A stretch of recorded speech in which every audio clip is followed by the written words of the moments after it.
What's going on, everyone? Sinterview here, and welcome back to the Sinterview podcast. I believe this is episode 11. This actually marks our 1 year anniversary of doing the podcast, so that's pretty cool.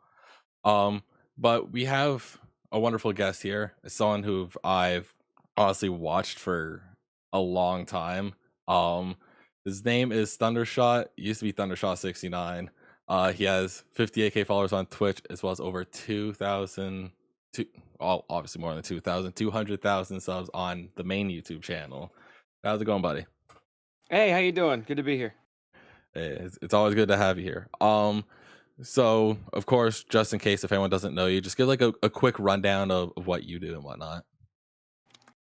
Sure. I started off doing YouTube, and like Sin mentioned, the main YouTube channel, which is Dragon Ball themed. I don't really do that anymore. We got that up to 200,000 subs, and then I moved over. I've got another YouTube channel now, and it's basically just an archive for my Twitch streams, and that's mostly what I do. I stream variety on Twitch. I play games with friends. I stream games that are new. Horizon just came out. I played a lot of Legends Arceus. I like Pokemon a lot. I'm more into ROM hacks and stuff though. But yeah, I will stream almost any genre of game, and that's what I've been doing for the last few years. Yeah, that's definitely something that I've seen like since I like started watching you over on Twitch, because I think like the most memorable part for me when I first started watching was I think you're playing Until Dawn or something like that. That was like 5+ years ago at this point. I was on release. Yeah, it was a minute. Yeah, that was a launch day thing, and I was like, all right, so Twitch is a thing now. Because like the funny thing is like Twitch was something that like I never thought about until like I until had So sorry to cut you off. I okay. had like one or two YouTubers I watched a lot. They were Call of Duty guys. They were COD YouTubers, but they started streaming on Twitch. But I liked them so much. I'm like, yeah, I'll check out the website. I'll see what it's about. And you know how it is. It takes forever to get people, myself included, like interested enough in a different website to make an account and actually, go the extra mile to get on it or whatever. But I finally made a Twitch because of them, and then because of that, like through them, I found speedrunners and stuff. But then when I inevitably started like, I want to live stream too. That looks like fun. I had a whole untapped like Dragon Ball crowd that had mostly never heard of Twitch, so I like kicking and screaming drug a lot of people over to Twitch. But yeah, I don't, not to like toot my own horn or anything, but I still have a lot of people who come back to me like, yeah, you're the guy, you're the reason I signed up for Twitch in the first place, because it was so long ago, there was just a whole group of people that hadn't really heard about it yet when I started moving over there. Yeah, exactly. Like I knew like of Twitch like when I was a bit younger, because one of my buddies was like, "Oh, I'm gonna try streaming on this site called Twitch or whatever." I don't know if it was Justin TV at the time or not. Like I've had my username like since then, and somehow I remembered my login information, and I was like, "Hey, you know what? Whatever. It is what it is. I'll start watching. Let's see what this is about." And like, but yeah, like pretty much what I've known you for, of course, is like your Dragon Ball stuff. I know that like you started like especially popping off. I think it was during the what was it, Battle of Z? Was that what it was? Yeah, the pop offs sort of came in waves with the games in the beginning. But yeah, Battle of like, I don't know if you want the life story or not, but when I started a YouTube channel, like I said, I was watching Call of Duty guys. So I actually started off making Call of Duty videos, and then when you're a new channel, you kind of goof around and just do whatever you want and keep throwing stuff at the wall, see what sticks. And I made Dragon Ball games there had not been a recent Dragon Ball game in a while, and I made a Dragon Ball video just talking about what I wanted in the next game. And that video it got 3,000 views in like 3 months, and then in 5 months it got 8,000 views, and that was huge. And I was like, you know what, there might be something here. So I stuck to Dragon Ball. And then I got lucky. Battle of Z comes out, the movie comes back, the anime comes back, Xenoverse, yada yada, and I was able to bounce off those really well. Yeah, that actually answers one of the questions I was gonna ask. What was how you got like started on YouTube? So that pretty much just summed it up for me in a nutshell. If I'm allowed to go back a step further, there was a guy I was in school with, whose name I'm not going to say because I don't fully support the kind of content he makes now. But Mhm. well, he was a good guy last time I talked to him. I'll put it that way. I haven't talked to the guy in years. I don't want to say I'm good or bad about him. But anyway, he actually had YouTube videos and he was going, and I was on one of his YouTube live streams, and he was like, if you're ever going to make a channel and start plugging it, do it now. So I started off with like 200 subs out of the gate, but it was people who didn't really care about Call of Duty because we weren't doing Call of Duty stuff. So I don't know. I had a weird got my foot under me, but I got lucky in that both on YouTube and Twitch, I never really had that very, very, very beginning phase, which in my opinion is the hardest, where you don't have any viewers, where you're sitting there and you're like sub 5 viewers, sub 8 viewers, whatever, trying to get your feet under you. I got to skip that part on both platforms, thankfully. So what you're saying is that it's almost like a video game, and you just decide to skip the tutorial part.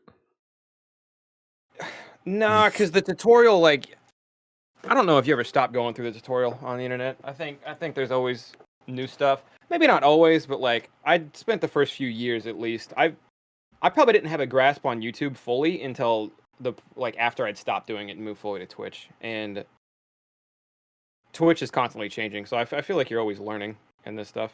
Yeah, Um, exactly. There's always like a new meta that's going on. Like at one point there was the hot tub meta, and currently right now it's like literally just watching TV shows and anime and whatnot. So that's been my problem with Twitch, and why I've been really thankful I hit another growth, just because I've been playing a lot of games with friends, and we all have a very good time together, and I think that shows. So I've been hitting another like spike recently, both me personally and then our group as a whole. But I right before then I was having a really tough time with Twitch, because I don't do React content. I barely watch React content. Moon Monkey is the only React content streamer I'll watch when he reacts, because he just does it so different. He'll like make anime intros for when he watches Hell's Kitchen and stuff, and it's really good. But other than that, I don't like React content myself, and I really don't like doing. I've done it before, but I really don't like doing it. I learned after doing it for a couple weeks. I was Yeah. just like, it's not for me. So I struggle with Twitch for a little bit there. Yeah, I find that like the meta's only good for people who are like way out there that have a contract where they have to hit X amount of hours. But for someone who's just like not contracted, can just do whatever, I feel like playing like games and all that is probably the better thing. But at the same time, I don't really know the meta of Twitch that well for the most part. All I know is people started getting banned, and they're still towing the line at this point. Yeah, so basically Twitch doesn't want any streamers watching DMCA stuff on stream. But Twitch has put themselves in a spot legally where they can't interfere. They can't be the ones to tell you no. Because if Twitch comes in and they tell somebody no, like you can't stream Hell's Kitchen, and Twitch says that, not a DMCA company or anything, if Twitch says that, then on a legal standpoint, if they ever get sued, that's a point in time where Twitch has basically claimed responsibility. They kind of admitted, like, it is our job. We do have to stop them. So if these companies start suing them, Twitch gets sued. Right now, they've backed all the way out of it. And they say, hey, if you want this guy's stuff taken down, if you want him to stop watching Hell's Kitchen's going to have to DMCA the streamer. And then we'll punish him, and we'll give him the old slap on the wrist, or the 3-day ban, or the indefinite ban, depending. But it's your job to do that, not ours. So that, like, they're staying back to protect themselves legally, but on the inside, they're kind of sitting there screaming, please stop watching DMCA stuff. Please stop watching, because they can still get sued anyway. I don't know. Yeah, They're in a exactly. weird spot. Like the only way that they would possibly be able to like do any like stepping in a sense is almost going similar to like the YouTube route with like an automated system or something like that, with like create content IDs. Is that what it's called? Yeah, yeah. And we used to collectively bash the hell out of YouTube, because for a while they did a similar thing where they just either stayed completely off of it, or when they did put in their content ID bot, it hit everything, and it always favored the company, even if the company was fake or someone was pretending to be the company. Like, it favored them every single time. So that system was awful for a while. And I feel like even though it still makes mistakes, looking back on it now, like, it is in such a better spot than Twitch is as far as content ID goes. YouTube just has that stuff so much more figured out, because you can dispute it. If you win the dispute, like, they put money in holding, so it doesn't just go to them. Like, if you win the dispute, it comes back to you. YouTube's got it way more figured out.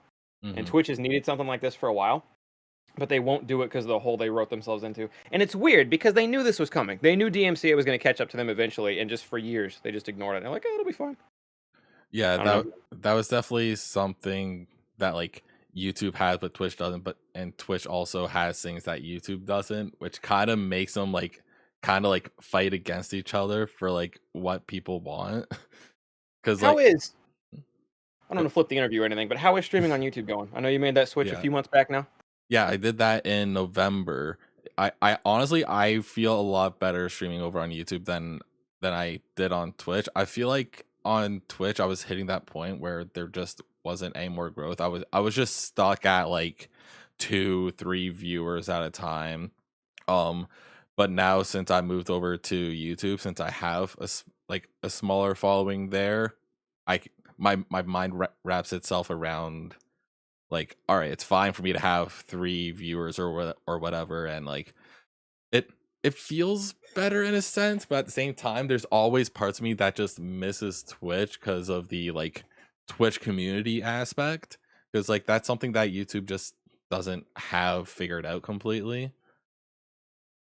So this is something I noticed. I'm going to assume this is what comment sections look like on YouTube live streams because I kind of seen it. I don't know if you were around or not, but I'll just give the whole story. Nano brought me and a couple of friends out. Nano did a 24/7 nonstop live stream, and he was up for like 2 weeks. He live streamed for like 2 weeks straight. It was a big old subathon thing that he did nonstop, and then like so he called us in. So like I would come in and I would handle the night shift, and they would come out and then we all would eat stuff together. But Nano has a very, very, very large YouTube following, and in a similar sense to me, but on a much bigger scale. When he goes live on Twitch, he brings a lot of people over, but he brings a lot of people over who only know YouTube, even still to this day. So when Mhm. they come over to Twitch, you'll see commenters, and I don't know, maybe this is what YouTube streaming is like, maybe it's not, but you'll see commenters who they're not a community like you said. They're not talking to anybody, they're talking at you. It's like they're leaving a YouTube comment. But Mhm. one thing that I noticed with them in particular, because Nano's got, hundreds or thousands of people watching them at any given moment, and a lot of them are chatting, is nobody, like almost nobody, ever even thought to talk to each other. They were all always 100% of the time trying to get the streamer's attention and trying to get the streamer to answer them. And it was just like, it was kind of a weird shift from my chat, which is very, very Twitch integrated now, to go into that one where they're just always talking at you. And it felt weird to me, but I Yeah, don't know if that's how it is. that's definitely something to be taking into consideration, especially if you do have that following on YouTube. I think for me, it was a more smoother transition for me because like the people who the following that I did have over on Twitch that came over, they still talk like amongst each other, but I definitely do see those moments where it does feel like they're just talking, trying to talk to you and really only you and not chatting amongst themselves. But I have heard like my chat doesn't pop it as much as like other people's, but what I've seen is like Twitch has like with their chat they have like a set like a half second or something like that where like it it won't just like where it'll just feed like some of the comments or whatever, and YouTube is just completely going. And people have made the comparison that it's easier to read XQC's chat than it is someone who has 5,000 people watching over on YouTube. You're talking like at the top of the top where people are getting a bunch of comments at once. I think I get what you Mhm. mean because Yeah, Twitch actually has a delay, whether it's intended or not. That the chat UI has that lag to it. yeah, exactly. So yeah, so you'll get a whole page of XQC comments that you can read for maybe half a second, but then you skip 2 pages of comments because it reloads up to the new fresh page. But yeah, no, I get Yeah, what you mean in that. I don't think that's anything I'm gonna have to worry about anytime soon. But yeah, yeah, I get exactly. what you're saying. Yeah, I definitely see like both sides of like the YouTube and Twitch sort of situation. I just saw YouTube was more what I wanted to focus on because I also found like when I was streaming on Twitch, I would want to make less content for YouTube. But because I'm streaming on YouTube, it immediately puts me into content brain and think I need to be on all the time. Twitch, ju- I pretty much just feel like I just like relax and just go about my own thing. I don't feel I think I think amped up as it was. I've struggled with that since I started live streaming. I'm always torn. I always bounce back and forth between do I want to go live for like 2 to 4 hours and try to just get, like the most pristine T-shots live, you have to be here content, or do I want to go live like 8 to 10 hours a day and do a lot more relaxed stuff? Like when I was playing Arceus, I was just maxing out the decks. I was just maxing out Mhm. the decks. So it's like that's not the most pristine, like you have to be here T-shots live. It's going to be entertaining content. It's just us kind of shooting the shit and we're chatting and sort of doing our thing while I complete the Pokedex in the background. Um, and I know, like, I don't know. I'm always torn on that. I'm always because like there are times when I want to stream more, but I want to stream stuff that I know isn't going to be like premium stuff, and then it's like I could be live right now. Or like when I get addicted to League of Legends, I'll play League of Legends for like 3 days straight, and I'll be like, I could just be live while I'm playing League in the background, but it might kill my channel because people aren't coming out because it's League. I don't know. But yeah, that's something Yeah. I've never quite figured out. Yeah, that's something that's always a struggle. It's always super hard trying to find like that balance for it as well.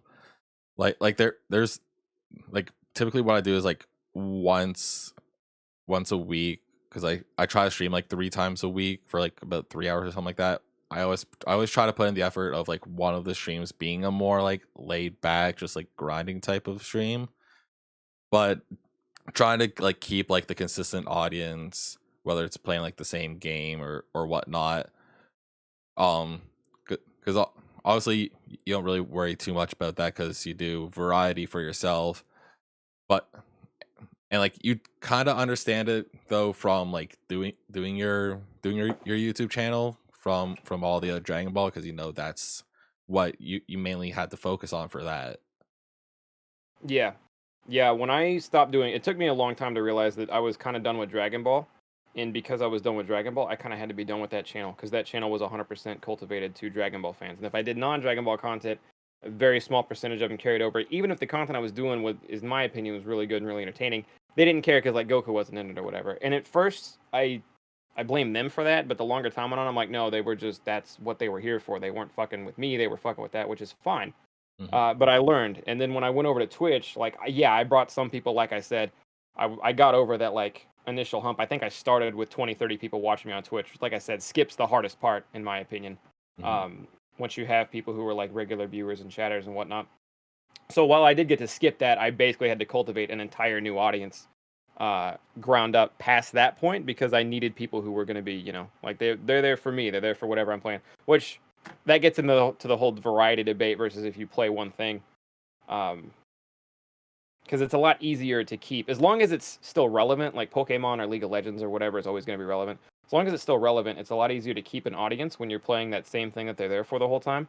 It's a lot harder to grow an audience on variety, but when you do grow an audience on variety, like I have a lot of people who are loyal, like to me, like to what I'm doing. It doesn't matter what game I fire up today. I know a certain number of people are going to come out and watch because they're fucking with me, which is nice. Yeah, exactly. Like another example I use a lot for like when it comes to like variety and having that community that's specifically there for them is I I'm pretty sure you know him, Benjamin 10. Yeah, Yeah, he like whenever he streams, his community's like always there. He has his like 30, 40 plus people, and then pretty much what happens with him I find is he'll be hooked on one game for so long that he'll start building an audience around that game, and then he switches and it just goes back down to where it is, but he always has that like initial core group of people that's always there for his streams, just like you do at this point as well. yeah, and I feel like even the way Ben's doing it, you'll build up a lot over time. Because even if he starts at 30 or 40, if he gains 10, 20 people average throughout the him playing that game, when he switches, if even one or two of them stick, that's one or two more regulars, and then you just keep it going. Yeah, exactly. It's all about grinding for when it comes to being a content creator just in general as well. There actually was something I wanted to mention. I know that like you don't really do much Dragon Ball content anymore or at all, but I feel like you're probably still into Dragon Ball somewhat. So I kind of wanted to know what your thoughts are on the new Super movie that's coming up. Yeah, yeah. So I'm still in the loop. I picked up the Shonen Jump app and I caught up on My Hero and I'm reading Demon Slayer now. So I have the ability. It's caught my eye a few times. Like I catch up on Super manga because I know Super's been out. But like I'm still friends with Rhyme Style and Dotto and Dion and everybody. So like Yeah. I'm in the loop. Whether I want to be or not, I'm in the loop and I do want to be. Hmm. So I haven't watched. I don't think the latest full trailer on the movie. I've seen a trailer, but I think they just came out with some new news the other day or whatever. Anyway, I've seen Twitter and it sounds a lot like it's going to be a Gohan related movie and there's going to be a lot of Piccolo in it, and I'm looking forward to that a lot. I've always been a Gohan guy, even though he's a nerd now. Yeah. And I just saw that they aged up Goten and Trunks finally, so everything there looks positive. Yeah. Everything, there- I, and I don't know if you've seen that game or not. They did the beta. I didn't get it. Well, I got into the beta. I didn't play the beta. I didn't feel like playing it, but they got that Dragon Ball Ball Breakers game coming out, which is it's going to be like a Friday the 13th slash Dead by Daylight style kind of sort of. mhm. But you're gonna be being hunted by like Cell and Majin Buu and shit while they try to get their new forms and stuff. That looks really badass. Probably gonna play that a lot. Yeah, I saw that, and like the first thing that popped in my head was like, this is just glorified hide and seek. Like that was the first thing that popped into my head. I haven't really seen much gameplay of it. I think I saw like maybe like one video from either Rhyme or Nano, but that was really about all that I saw for it. Have you played Friday the 13th or Dead by Daylight at all? I haven't. I have Dead by Daylight, but I don't trust my computer to run anything. I'm due for an upgrade. No, that's fair. The concept is just they drop a monster in, and in Dead by Daylight, for example, you there's you have to turn on like 5 generators, and when you turn on 5 generators, you can open up the doors that let you out. So the whole time you're running and hiding, and you're placing traps for the bad guy that you hope you can run him into, and you're just trying to duck him. And it's glorified hide and seek, while they're trying to kill you the whole time.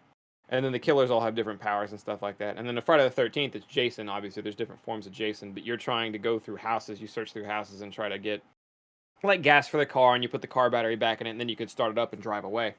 But that's kind of the concept. And Ball Breakers looks like a very similar thing, except it's so much cooler because it's going to be, it's going to be Cell. Cell starts out at his larva form, and then he goes first, second, perfect, and then I think it's all Frieza forms, and then all Majin Buu forms. So Yeah. this one's different because in Dead by Daylight, you don't really get upgrades as the killer, but in this one, like you're gonna be going around killing NPC people you can find and like eating them or whatever to get to your next form, and then every time you hit another form, you get stronger, so you're better at hunting the humans that like the real player humans. It looks cool. Yeah, just you describing it, it sounds like it would be a really solid game actually. Like especially if there are like the NPCs that you can like hunt down to get stronger as well. There's going to be definitely some sort of meta when playing that game for sure, easily. Yeah, it's an anime game, so you never know because it feels like with games like this, it might come out and have one like weird meta thing or one game breaking thing that just ruins it. So it's always iffy. But like Dead by Daylight was when it came out, and even I think they cleaned it up in the last year or so. But it was an incredibly buggy game. I think it was an indie company that dropped it. Friday the 13th was a really buggy game from the day it came out to the day it died, and then this one's being made by an anime company. So well, I don't know how the bugs are gonna look, but you know how it is with anime games. Like if you rate a regular AAA video game, you rate it, it's Horizon, the new Horizon's 10 out of 10, 9 out of 10, whatever. Like, but when you rate an anime game, you're like, okay, this game is a 7 out of 10 for an anime game because I feel like they're on different scales because they're almost always just not comparable to what's in the current market. If that makes sense. Oh yeah, 100%. Like Other than the fact that it's heavily boosted by it's an anime, so your favorite characters are in it, so you're gonna like it more on that aspect, I guess. yeah, it's just like when they tried doing Jump Force and then they posted that it's done. They're like, nope, no more. That game came and went so fast. It They really were still did. trying to push DLC out for it when it died. Then they're like, "Oh, I guess that's it." Yeah, they're like, well, we're done. We're just gonna close it all now. Clearly, it did not turn out very well. Like I saw like gameplay for like that game. I thought about picking it up just for memes, and I was like, it's not even worth my money. Jump Force to me was fun if you got like a group of friends who all were not good at Jump Force, and then you played together. Or like if some of you got okay, like you had to be around the same skill level. But like if you just wanted to pick up Jump Force in the late phase and pop online, you're gonna get people who had never stopped playing Jump Force since it came out. And Yeah, then it's the yeah, whole thing. yeah. That's pretty much that's how it works with like a lot of games too. Like especially like once the game's been dead for a while, you hop on and you're like, why are you guys still playing this? It's the only people left are people who never stopped. So like this happens with fighting games a lot too. I feel like, but just there's a lot of games in general. Typically ones with smaller communities. Um, Game comes out, everybody gets on, people wean off over the course of the next 3 to 6 months, and then the only people left are the people who never stop. So everybody left is just really really good for the most part. So anybody new coming in is just going to show up and just get rolled and be like, okay, this game sucks, and then they bounce. And I think that's how a lot of games end up dying. And I don't know a proper way to mitigate that or fix that, but that's kind of how it is. Hmm. Like I also find like content creators can also be like a pretty decent like make or break for a game as well. Because like if the creators aren't vibing with it and then they don't want to play it, then their audience will either not know about it or they're gonna be like, well, if X person doesn't like it, then I probably won't. The first community manager we've gone through 3 since then. The first community manager we had when Ryan and I started talking to Bandai Namco about games around the time Xenoverse 1 came out. really cool guy, but he kept telling, he would tell us and he would tell Japan and like the higher ups. He kept saying like, yeah, this game would not have popped off. This game would not have popped off as well as it did if these guys were not making videos on it. So he was all for trying to, because Japan is very I don't know, set in the old school ways. They didn't like the idea of working with YouTubers at all, and he Mhm. had to keep hammering and be like, no, it's doing well because they're making videos. Let them make videos. Let me give them codes and stuff. But like he had to really fight for that. But he credited us with a lot of what it was, because some of our videos were getting like 1,000,000+ views for people who might not have otherwise known that a Dragon Ball game even came out recently. So Yeah, I exactly. agree with what you're saying 100%. Like content creation can really bump a game up. Look at Grand Theft Auto. Rockstar doesn't even like that people do roleplay, but Grand Theft Auto 5 would have been fine online even up to this point. Like, would have been okay, but I feel like RP bumped PC sales so much. And that, Oh, it 100% did. Like, I know that like there was a lot of people who were like bitching about how bad like the online was, like when they did go online, just because it was filled with like slurs and all that other stuff and people hacking and like the whole 9 yards. But like when as soon as GTA 5 like felt like it was going downhill a little bit, people started doing the RP, and then it just started to skyrocket back up. yeah. Even now, we were talking about the Twitch meta earlier. One thing I notice is Among Us to an extent, but Grand Theft Auto 5 roleplay, and even like League of Legends, they all spike when the meta, whatever, like if there's no current Twitch meta, if the current Twitch meta is kind of on the way of fizzling out, those are the games that pop up until a new meta shows up. Mhm. Um, Grand Theft Auto RP was big, and then Among Us came out, and Among Us blew up. And then when Among Us started to die, Grand Theft Auto RP caught another wave. And then watching Hell's Kitchen became the wave, or just React content in general. But every big streamer's watched Hell's Kitchen at this point, and it's dipped off. And there's not like if you're into single player games, like Co Carnage, your big single player, Dan's Games, your big single player guys, like they're playing, like Horizon and shit like that. But for the people who just kind of ride the metas, the watching Hell's Kitchen meta has also trailed off a little bit, and you're seeing Grand Theft Auto 5 spike again. Yeah, exactly. I find like especially when it comes to like video game metas now, a lot of it does end up revolving around multiplayer esque games. Cause like of course like when you're playing with other creators, they're on at that point as well. So there's just like that mixture of like communities and all that stuff as well. Like especially when it came to uh, Among Us, for example, that was like massive because they're like, oh, they're playing with X person, they're playing with X person, and it was just a massive shit show of people all together at once. I was like, I can't follow this. Yeah. Yeah, like what wasn't there like at one point like wasn't Ryan part of one of those like massive lobbies or some shit? And Ryan played one with Ninja and I think Pokemon. I played one with Critical mhm. and Some Ordinary Gamers and Andrew Hugbees. Like Okay, yeah, there was a big mesh. yeah, A couple big lobbies where people. I don't know how we wound up in half of them, but yeah, a couple big lobbies were. a lot of sweet talking. That's what it was. I uh, don't think so. I don't remember who Rhyme knew that got him into the Ninja game. That might have been a Twitch invite thing actually on how they all ended up there. I don't remember yeah, how that one worked. yeah. I ended up playing with Critical because I know Andrew Hugbees. He has a YouTube channel, but I watched him when he did different content before, and I still watch him now. He does a podcast with them. But he was like, "Hey, I'm in a group of guys for Among Us," and we had always talked about playing a game together, and Among Us was just the perfect time for that. Yeah. And that's just Andrew's friends with all them, but that's how I got into that one. Yeah, I know that they've definitely tried following like metas as well, especially when you were doing the your own GTA RP server. I think it was like the Squad RP or something like that. Yeah, that's still alive and well, by the way. It's Oh, is the it? numbers are actually looking pretty good, Right on. and so it's been an alpha slash. You could probably call it in beta now. I don't know. It's been an alpha since it came out. The 1 year anniversary is in April, and sometime soon, maybe not by the anniversary, but hopefully not too long after, we're officially out of alpha and kicking it into 1.0. So we're gonna start hyping that up again a bunch because I'm probably gonna dive back into it head first. Hmm. But yeah, Balvin and I made that, and then we brought in people who run it better than us, and then we brought in admins and stuff, and it kind of became its own thing, and we didn't have to watch over it 24/7 anymore, which is great. And yeah, that server's still going. Yeah, like I know that I'm in that like Discord and whatnot, and like part of me is like I want to join because content, but then at the same time for me, I'm like for some reason I just get super anxious about it, and I'm like, what if I don't RP good? I'm gonna get banned. No.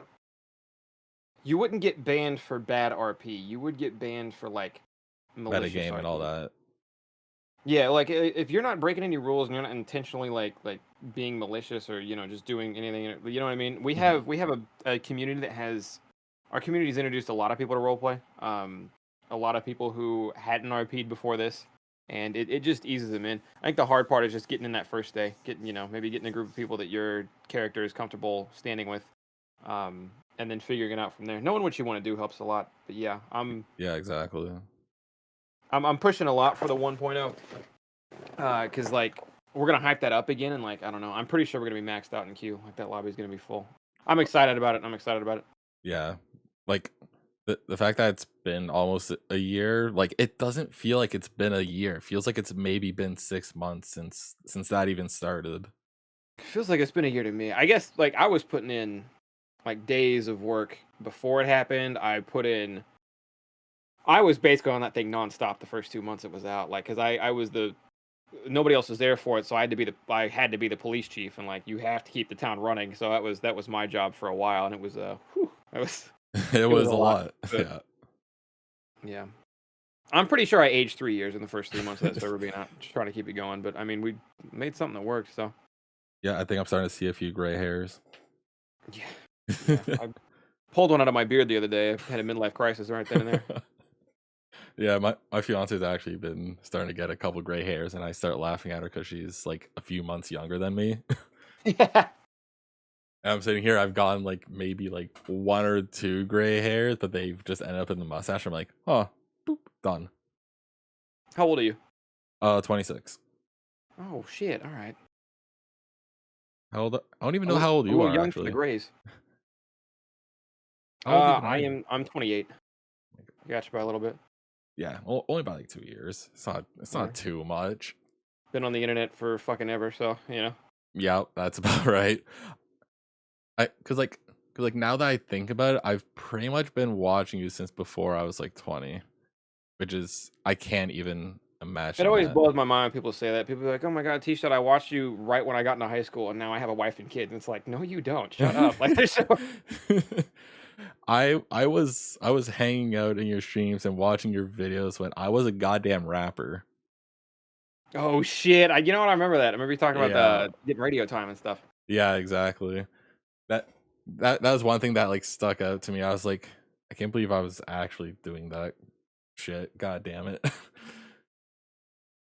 um, so I feel so like if you ever were gonna do stuff like that's early 20s, pre-20, like pre-20 to early 20s is when it's when you try it, right? exactly. That's when you go for it. I don't think there's any you know harm or shame or anything in doing stuff like that. That's how I ended up on YouTube. But Yeah, exactly. Like, like early, it's like mid 20s is like the latest when trying to like I find to be getting it, trying to get into content creation. But I mean, some people can be like 30 plus and figure out their niche like immediately, and you're like, oh, okay, cool. I think it helps a lot. I think there's. I wouldn't say let age ever deter you from this. I think if anything, the older you are, the more prepared you are. Because at everybody who gets into this, like I got into this when I tried once when I was 17, and then I went back again when I was 19, and that's the one that stuck. hmm Um, but it's like when you're 19, you're moved out, you're in college or you're not, but either way, you're broke as all hell, and you're trying to make YouTube work on that front. I feel like even somebody getting into it when they're 30, 32, 35, whatever. At that point, you've probably had a job for a while. You probably have something that resembles a savings. You can probably afford to get yourself a nice computer, a nice mic, find out what you want to do.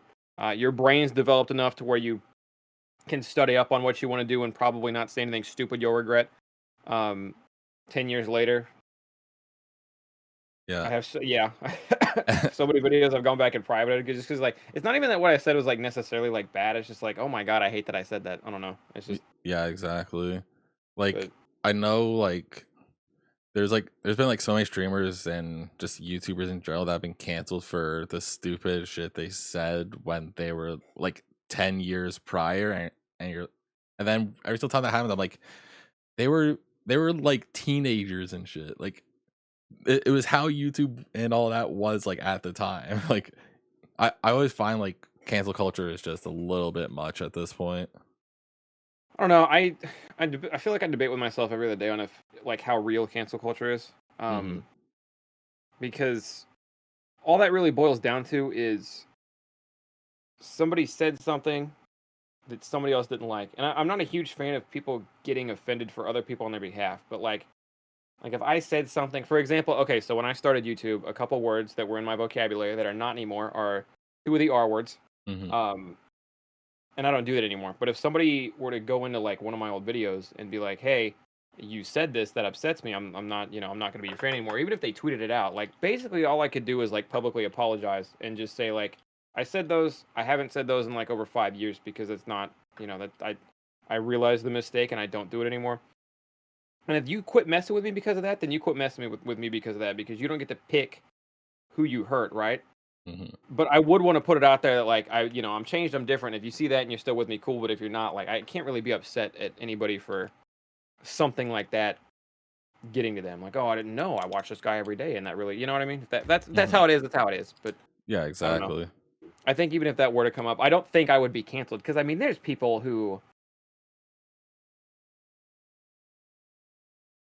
I Say don't it. want to name names or anything, but they're like I'm not naming names, but there's been people who have like had legitimate, like, it's out there that they like sexually assaulted somebody, and you'll get people who are in their responses and they're like, "Oh, everybody makes mistakes, kings, it's okay. Everybody makes a mistake, king, it's okay." And then they still have hundreds of thousands subs on YouTube or whatever, and they still have a bunch of people watching their videos. And it's like, anytime I see stuff like that, I'm like, I don't think cancel culture is real. Yeah. I I don't, like, I don't know. I feel like the cancel culture, it's like, hey, you just get like a vacation for a little bit, and then you just come Yeah, back and act like I nothing would almost happened. I would almost say that, because I've seen that happen a lot of times where people just disappear depending on the severity of what they did. They're either gone for 2 weeks or they can be gone for 6 months, and then they come back and pretend it never happened, and they ban anybody who mentions it, and it just works. It Yeah. just keeps going. So I don't know. Don't know how they do it, but god damn it. Teach me Yeah. the secret recipe. So it's so weird, because I feel like on one end you have people who are kind of like, "Oh my god, cancel culture is so overbearing and it'll get anybody," and then on the other end you have people who are actually legitimately fucking up and don't deserve fan bases, and they still have them, and it's like, I don't know what to believe. Yeah, it, it's just all over the place, honestly, Yeah. at this point. Um, so I do have like a few more questions that I have here as well. One of the questions I had here actually is what do you think would be like the most memorable moment of that either you've done or something as a content creator, That I've done. or been like a part of or something?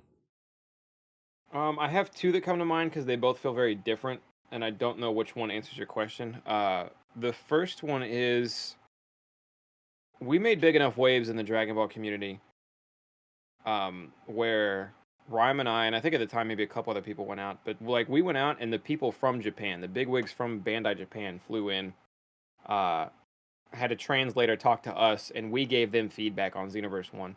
And a lot of feedback that we gave them on Xenoverse 1 ended up in Xenoverse 2. And they just the I think, I don't know anything, and like I've been out of the YouTube game for a while, but I believe the relationship between Japan and YouTubers has since grown more rocky. But at the time, we had a strong thing going on, and like we were able to, because we listened to what they said and we played the game, like our viewers. We listened to what our viewers said, and we played the game so much ourselves, and we were so into that game, and we were so invested in that community, that we were able to take what we liked and what we didn't like about the first game and go to them in the second game and say, we want this. Or if it didn't make it in the second game, it made it in a DLC patch, and we were just able to kind of be the voice, and we were able to funnel in the good things that the community was saying to the people at the top, and we were able to get a better game for the viewers, or just the people playing it in general. So we were able to bring that full circle, and I think that was really that was pretty cool. Yeah, Um, that's actually like something that like you wouldn't think could happen.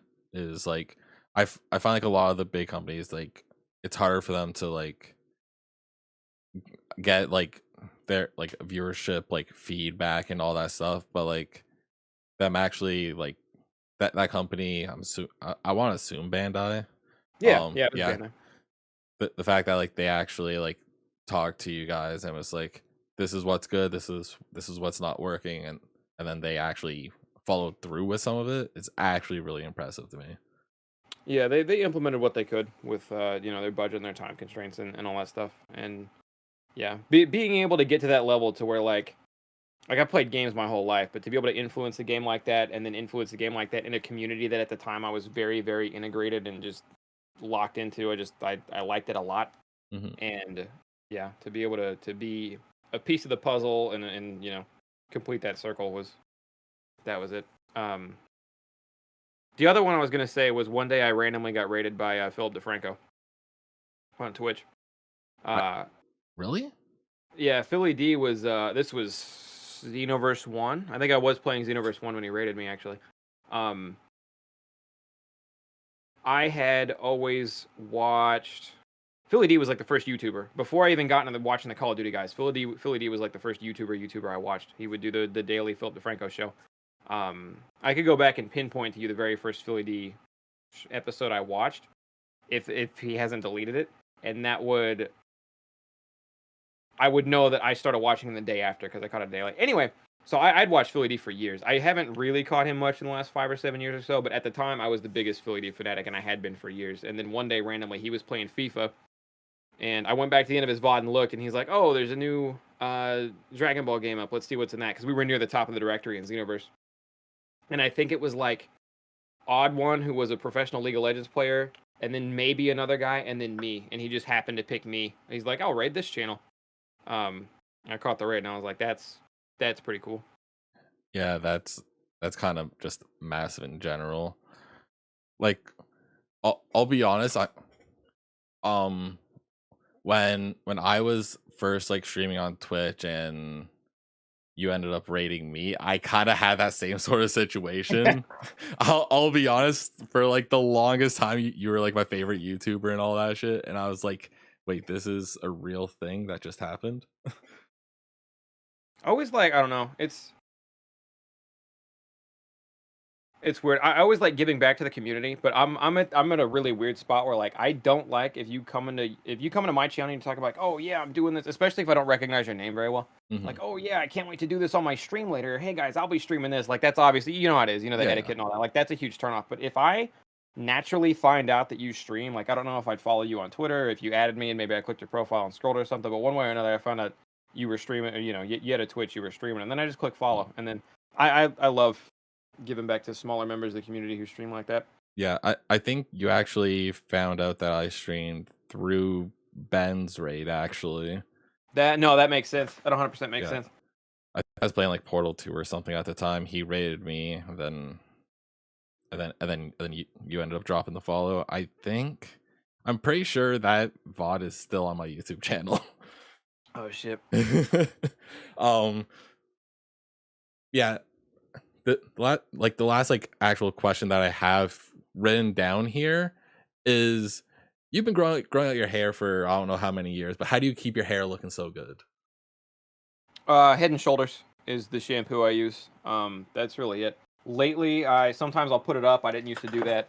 And then some days I just won't brush it because I get compliments on it when I don't brush it, and I was like, all right, well, I guess that's a style, so I don't know. But yeah, it's just honest to God, the only thing I use is Head and Shoulders. People hate this answer, but most of my hair is just I got it genetically, which I will probably, if genetics are playing a part, I will probably be losing soon because like my dad was bald by the time he was 30. So Oh, that's holding out while I can. Just gonna hold on to the hairs. Yeah. I'm afraid to cut it short because like, will it grow back? I don't know. Yeah, exactly. I actually started like growing my hair out like pretty much when COVID hit, because I was like, well, I don't care anymore. I'm just gonna start growing it out. And If you like, were ever gonna caveman it, get the beard, get the hair. Like if you were ever gonna caveman, it's like COVID's here, whatever. yeah, exactly. Like there was a while where like I just didn't like clean up like my beard or anything. But now I'm like, I kind of like make sure like I gotta trim that down at least. Um yeah, we also have we have a Twitter question here, because before every single podcast I always make sure I tweet out, hey, we're gonna be interviewing X person. Go ahead, leave a comment on it. So if you guys aren't following my Twitter, you guys should at Cynics Realize. So the question we have here is from Benjamin 10. He keeps Ben, he keeps making it back, god damn it. So his question is, what are your thoughts on Pokemon Arceus? Also, how do you think Pokemon fans are able, or Sonic fans are able to sleep at night? Uh, the Sonic fan went through me for a loop. Let me do the Arceus one first. All right. Uh, I liked Arceus a lot. Um, the game it bugs me because the game absolutely needed another 6 months to a year in the old fucking in the pressure cooker there. Um, they released it before it was done. It looks visually like complete fucking ass. Unless the Pokemon is doing an attack or evolving, the game looks awful, which is another huge disappointment. And people always try to tell me like, "Oh, graphics don't mean anything." Uh, in games, but I don't think that's 100% true. Like, obviously, if you have a good video game, you have a good video game, and that's always been the case. But like graphically, Arceus or even what Sword and Shield was supposed to be, um, is the game that like I envisioned when I was a kid playing Pokemon Stadium 1. Like I'd played Red and Blue and then I saw Stadium 1 and I'm like, one day, well, I'm going to be able to play all of Pokemon and walk through it, but with the graphics of Red and Blue, like with the 3D and all that. Mm-hmm. And Sword and Shield came out and it looked 100, like it looked worse. I don't know. But this is the most powerful, this fucking thing right here is the most powerful console Nintendo's ever had. And we've seen games look good on it. Our Mario Odyssey looks good. Luigi's Mansion looks good. Like we've seen games look good on it. Yeah. So that was another disappointment. I'm going through all the negatives first, then I'll get to what I like about it. It's all good. The side quests piss me off because most of them are like most of them are just boring, don't add a lot to the story. And then on top of that, the rewards you get for them, it's like 80 to 90% of the side quests. It's like you'll get like a revive or like a star piece or like a who cares you didn't actually have to do this side quest. But you can't ignore them because like there's 5 or 10% of the side quests that give you some really cool shit like a Chimchar or a shiny Ponyta or something. So I have my problems with the game. That being said, Game Freak tried something new. I think they did a really good job with it outside of the things I listed, which a lot of that could be solved with more time in the cooker. But aside from that, I mean, I liked it a lot. I like the catching aspect. I like the battles. I've never felt more immersed in a Pokemon game in my life than the fact that I can run around as a trainer and like yell out the commands. I'm still the trainer. I'm not just the Pokemon picking the attack. If that makes sense. Yeah. I haven't actually beaten the game yet, and the reason I haven't beaten the game is because I got to the point in the last area where it's like you can go to the last area. I haven't gone yet, and I said to myself, I'm having so much fun with this. I want to level 10 the Pokedex. I want to level 10 the whole Pokedex. And so I've got the first area done, and I've almost got the second area done, level 10. And I want to finish those out before I go to the final area in the game and then beat it. But I want to get the shiny charm. I've got like 7 or 8 shinies, a couple of them natural. Got a shiny Chimchar that was badass. And I'm having fun with it. I think they kind of built in that like the fun of shiny hunting and Let's Go, because like that's why I stuck around with Let's Go so much, and then they made that even more fun. The only concern I have going forward, because I hear everyone always like, oh my god, if they make a Pokemon Legends 2 or Arceus 2 or whatever, that's going to be the really great game, is what I see a lot of people saying. Like, that's going to be the one that they're going to put the time and effort into, because they know that this game worked. And the only reason I'm worried about that is because it's Game Freak.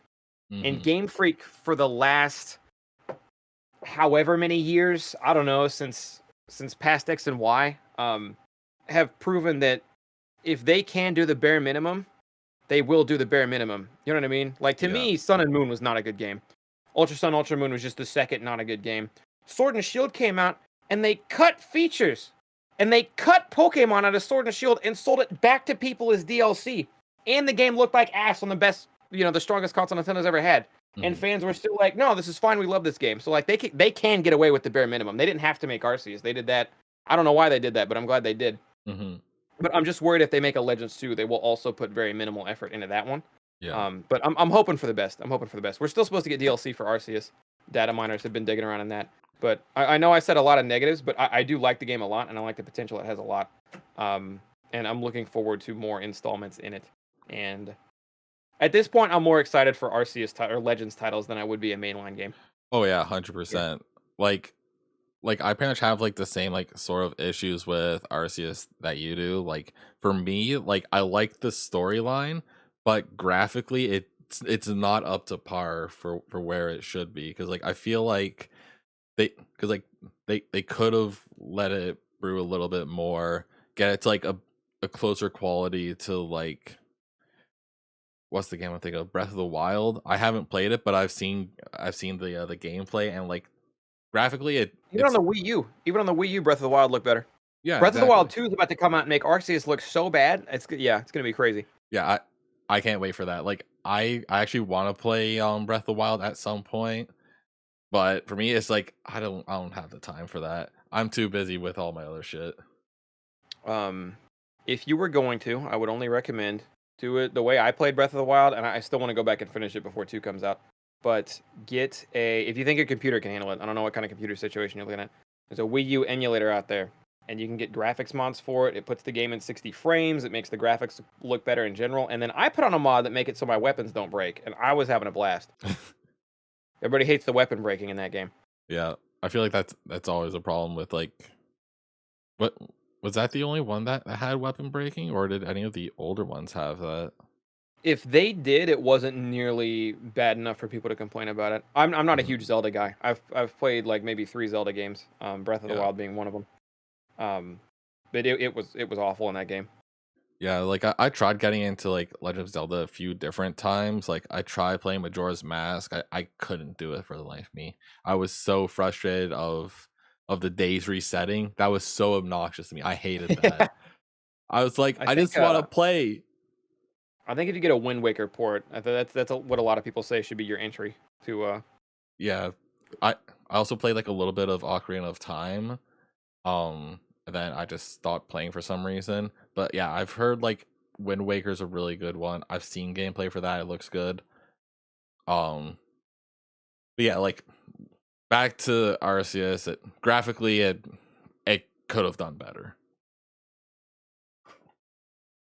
Yeah, yeah, I So don't know. Like I had a lot of problems with it, and I feel like the Pokemon community, and you'd know more about this than me, but I feel like a lot of the Pokemon community is everything's either black and white. You either love Pokemon or you hate Pokemon, and so I can't start talking negatively about Pokemon without people immediately going, "Oh, this guy just hates it." He's one of those people who hates everything new in Pokemon. I'm like, no, it's not true. I tried Moon. I didn't like it. I didn't think I would like Let's Go, and I fucking loved Let's Go. I really like Pokemon Quest when that game came out, but then yeah, and I do I love Arceus. I'm cautious moving forward with it, but like for what it is, I love Arceus. I'm very glad because they like I said, they didn't have to do anything different. What they were doing before with minimal effort on the mainline games was working. They didn't have to go make a new game, but they did, and it was for what it was. It's really solid. So yeah, it was a solid first attempt at trying something new. yeah, All right, so the second part of Ben's question: how do you think the Sonic fans are able to sleep at night? Which I don't know I what don't he think means by Sonic that. fans. I don't think Sonic fans feel guilt. I think that's how. Yeah, true. Like Yeah, that's my answer. I don't really know like what he was hinting at with that. I know No. that I know that there's like this second Sonic game that's coming out, and apparently, I think I heard that there was a Knuckles TV show coming. Oh, he might be talking about how well the second Sonic movie's coming out, but they announced the Sonic game at the last E3 or something. I don't know. They announced the Sonic game at some recent deal, and it's supposed to be open world. Oh And yeah, there's rumors that there might be Chow Garden in it, but I've fallen for that too many times. The Chow Garden rumor is because they say, oh, well, the person who worked on Adventure 2 that made, or no, the person who created Chow is in on it. The person who created Chow was also in on Sonic Colors and Sonic Unleashed. There's no Chow Garden in those games. So I'm not holding my hope. But if it were to happen, Chow Garden in an open world makes sense because you could literally run to the Chow Garden and then, like, it'd be its own thing. I'm not getting my hopes up for that aspect of it. That being said, I am getting my hopes up for the idea of an open world Sonic game. That sounds cool. hmm I So if know he's that. talking about that, yes, I'm a Sonic fan. I'm looking forward to that game. If he's memeing the question, Sonic fans just don't have a conscience, so nothing bothers them. They can just sleep. True. I know that like I for like a while you were like on like a Chow Garden grind. I do remember that. Yeah, that was basically the only non-Dragon Ball thing that was successful on the main YouTube channel. Is I made Chow Garden and it actually popped off. I still get a lot of views in that playlist to this day. It's the Sonic fans, man. They love it. Now if We're they just can, well, Chow Garden fans are just starving out here. true. They could just drop the coolest side shit ever and then never did it again. Yeah, and now they're like, please just give me that at least a little bit. That's all I The want. amount of money I would dump into a Chow mobile game. If they just made a Chow mobile game, Sega, Oh, like that would be good actually. Now that I'm thinking I'd about it, I'd pay holy, to roll for the fucking eggs. You get the stats better. You go race them and shit. Like man, you would be there's money there. They just don't want it. you would be blowing hundreds on it, 100%. Yes. Unlike Dokkan Battle. Well, I did blow 100 on Dokkan. I probably blew over a grand or two on Dokkan Battle by the time I quit playing. But I got to talk a lot of shit on that game while I was doing it, so it was fine. Yeah. You made good content with talking shit on it, so it was all good. You probably made that money back. Yeah, I guess. I guess in the long term, not immediately, Hmm. but over time, yeah, I'm sure. Yeah. So we do have a segment that we are going to swap into. Um, it is called One Has to Go. So pretty much I take three things from a certain topic, and you have to pick one that has to get shot, doesn't exist anymore. So like the theme I went for this one is it's just Dragon Ball Z sagas, because I kind of just blanked. So we have the Android Cell Saga, Frieza, and Majin Buu. Which one gets shot? Oh, you're doing the big ones, like the whole. Yeah. Okay. Uh, I guess Boo. I don't wanna. I love Super Saiyan 3, but yeah, Mhm. out of the other two, it's in contention with. Yeah, we'll snipe the Boo saga. Yeah, like the Frieza one, it's like it's iconic, especially because of like the world record for like longest fight or something like that. I think it was like 4 hours or some Well, shit. that's not iconic. That's a fucking snore fest. Yeah, Frieza true. says Frieza says we're fighting for 5 minutes, and then it goes on for like 20 episodes. But Yeah, just like how every other anime does it, right? And then the Android Cell, of course, it has your favorite character Gohan going Super Saiyan 2. So right. there's no way that one was gonna get shot. I'm also a big 17 fan, but yeah, I mean, I don't think there's any greater moment, possibly ever, than Gohan blasting Cell back with a Kamehameha. Yeah, exactly. Like that was like just like a huge moment in Dragon Ball. People were eating that up.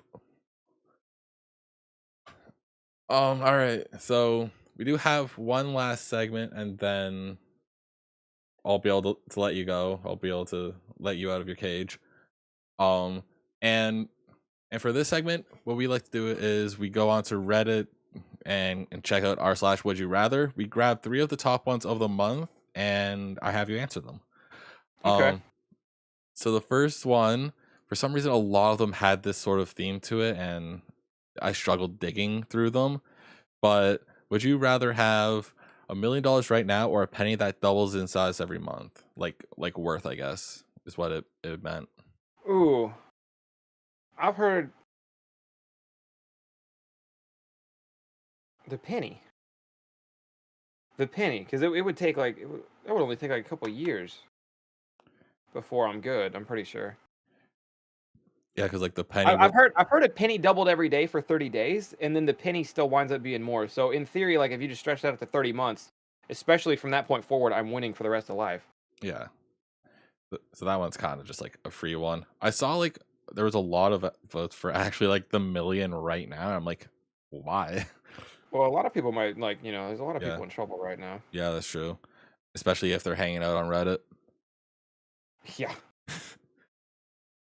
And then we have the second one here, which is would you rather fly fly at point 0.5 miles per hour or swim at 200 miles per hour? I'm gonna come back to that one real quick. I just Okay. punched in the calculator, and yeah, after like it's like 10 months or something, you're already looking at $100, $200, $500 a day. Yeah. Yeah, that one's all right. Could you re-ask me this question again? Yeah, sure. Would you rather fly slowly at zero point 0.5 miles per hour or swim fast at 200 miles per hour? I think I really don't like. I want to say swimming, but I just don't see the benefit. Like, what would I go do? Win gold medals for the rest of my life? Like, Yeah. I guess. You'd end up beating out Michael Phelps.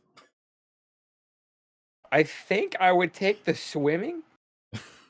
Because what ever am I gonna do with the flying aside from get a view, right? I will go up, I will get a view, I will come back down, and be like, I can do that with a hot air balloon. True. I don't think the flying is ever any other time gonna benefit me. I don't know. I think I take the swimming. I mean, it might help getting through traffic, I guess.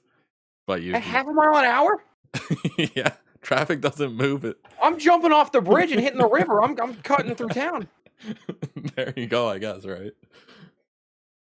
All right, so the last one, I always try to make sure one's a little bit more on an edgier side. So this one is: would you rather be caught masturbating to photos of your mom or dad, or catch your mom and dad masturbating to a photo of you? Oh my god, this is so fucked. Right? I would rather catch my parent. Because if I'm doing it, then I'm the weirdo, right? Yeah. It's like, oh fuck, I guess I'm fucking weird. I guess I'm just, put me on a list or some shit. God, But if it's them, it's just like I find them and I'll be like, oh, thank God, you didn't diddle me when I was younger. that you know of. Yeah, you held it back. I got through. I'm an okay kid. I never have to talk to you again if I don't feel like it. Like we're on sucks, but Yeah. I'm okay. For now. And then you find out something happened when you were younger. Oh no. So Uncle Steven came over when you were 2 years old. Yeah, I don't need that talk in my life ever. Yeah, no, absolutely not. But yeah, honestly, I think that's probably pretty good for the podcast for this month. Thank you once again, Thunder, for coming on. I do appreciate it. Can I just say, the Sinterview is a killer name for this, and I like that you got your poster in the background of your Abby. Oh, that one? Yeah.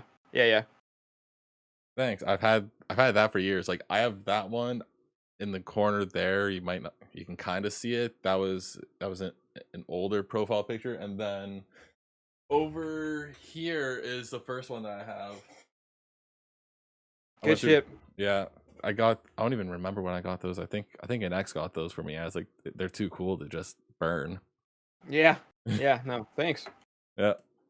So of course, if you guys want to check out Thunder, I'll make sure to leave a link to his Twitch in the description down below. But of course, go ahead and let the people know where they can find you. Yeah, the Twitch is just Thundershot. Twitter is Thundershot75. YouTube is Thunderplays. If you want the YouTube channel, if you just prefer YouTube over Twitch, it's where I archive a lot of content over there. So people treat it more like a podcast because I upload hour and a half long videos of me either playing games with my friends or playing a game by myself. But we just upload big videos every day. So if you need something thrown in the background, that's that. And other than that, keep an eye out probably on my Twitter or anywhere because we're gonna start. If you're interested at all in Grand Theft Auto 5 RP, either watching it or maybe playing it yourself, we're gonna start hyping up TSRP again in the next couple months. So there you go. Appreciate that. Yeah, that's gonna be it for this episode. You guys can find me over on Twitter, Instagram, Facebook, Snapchat, TikTok. Apparently, just search for Senex across most social media platforms. So you'll most likely find me. Of course, check out the YouTube channel. I stream over there 3 times a week. And if you guys are watching over on Apple or Spotify, I guess Spotify has a rating system now. Rate it 5 stars. Come on, do it. Just do it, okay? But yeah, that's it. That's it for the podcast. Thank you guys so much for watching, and I'll see you guys in the next one. Bye-bye. Later.